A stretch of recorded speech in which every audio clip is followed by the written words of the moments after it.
Hi everyone, Leah here from EurekaCrystalBeads.com with another helpful bead related video for you. Before I get started, just a quick reminder to go check out the rest of our channel, and if you like what you see, hit the subscribe button and notification bell and you'll always know when we're posting new content. So today what I have for you is a fun, quickie little bead related video. It's not a project, but it's a tip video. So one of the things that I hear most from beaders is that they have a tough time picking out colors. So I'm here to offer you my #1 tip for picking out colors when you're working with seed beads and a project of some sort.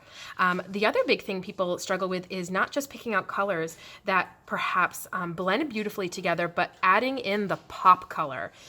So some of these examples will give you a good idea of a pop color as well. So my tip, and I hope it's worth the price of admission, is you start with a seed bead that is iridescent, that has an AB or an iris or some sort of iridescent finish on it. So you can see in this one, hopefully the camera picks it up, there is a lovely iridescence to this cranberry color. It actually has a slight tint of dark teal to it. And so that's what I'm starting with. And basically my goal is to have 3 main colors picked out for a particular project. And then I can always add in some little things that sort of play off of them. But my 3 main tones are the most important. Now I'm utilizing Toho size 11 seed beads for this, but out of the groups of seed beads I show you, one of them perhaps could be a Delica, one of them could be an 11, one of them could be a 15. This is simply to pay attention to our color selection. So I have my iridescent bead to start with. Now the first thing I'm going to do after that is I'm going to pick out a bead that plays off of that iridescence. Now depending on how subtle or how poppy that finish is will determine whether you have just a lovely accent color or whether you have something a little bit sassier like a pop color. In this case I think this is a lovely accent color. This shade here, not only because it's matte, which will add a lovely texture to the piece, this shade really is very similar to the one that's showing in the flashes in here. Now, if you saw these on a shelf, you may not think to put them together, but when you really start to pay attention to accenting not so much the main color, but accenting the iridescent finish, you'll find that a lot of your color choices really open up. So now what I do for my third color, I kind of keep this one in the middle, and then I have my little accent color or my pop color off to this side. And what I do for my third color is oftentimes something that will play off of the main color. That might be a lighter or darker version of the same color in the same family, or it might even be a matte version of this main color just to add another texture to your design. So in this case, I picked this one here.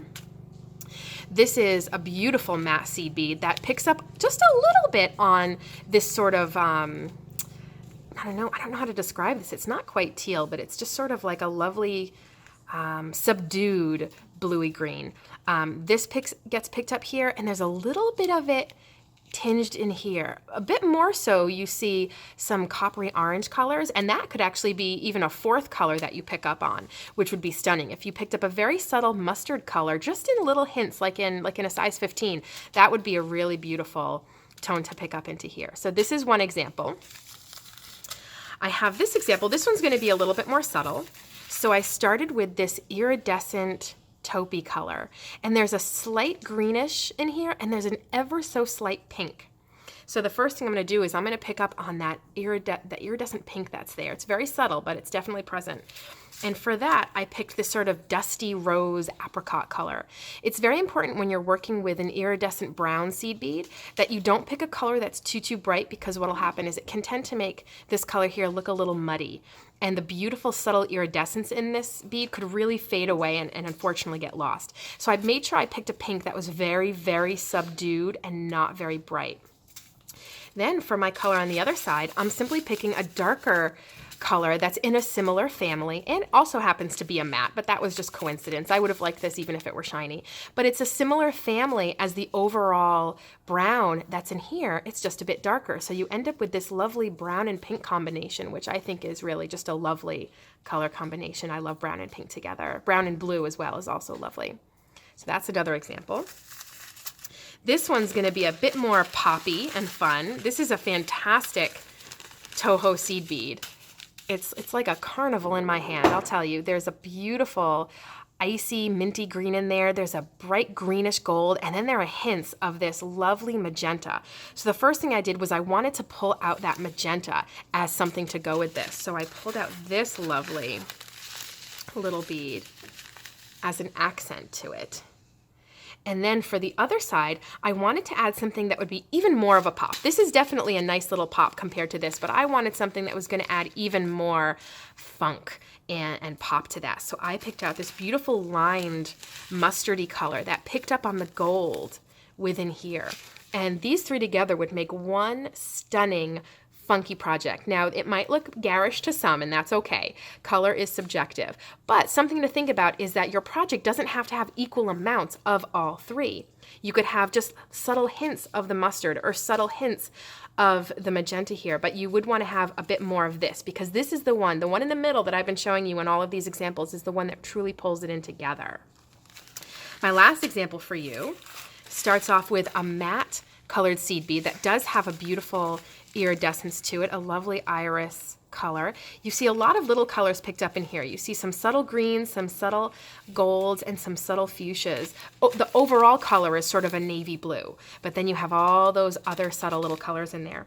So the first thing I did was I wanted to pick out that lovely green that's in there. So I grabbed this one here, which is very similar to the green that's on the sheen of some of these beads. And then to add a little bit more of a bright pop, but still not a crazy pop, not like this mustard pop, but just to add a little bit more of a pop, I wanted to pick up on this sort of yellowy olive that's also in there. So these together would make a beautiful project as well. And again, one of them could be a 15, one of them could be a Delica. They don't all have to be the same size. I just find it easiest to work with color when I start off looking at them sort of apples to apples. But yeah, so that is my big tip for you today. If you're having trouble picking out color, simply start your project by picking out the seed bead that has the most iridescence. And then you can build your other colors, no matter how much or few you use of them, around that color. Similarly to if you had a painting in a room and you can build off of the colors in the painting for your accent pillows, your throw pillows, or your area rug. This basically works the same way. Start with that color in the middle, that one that flashes more colors, and you're definitely gonna have a better time figuring out what you wanna put with it. So that wraps it up. Thank you so much for watching.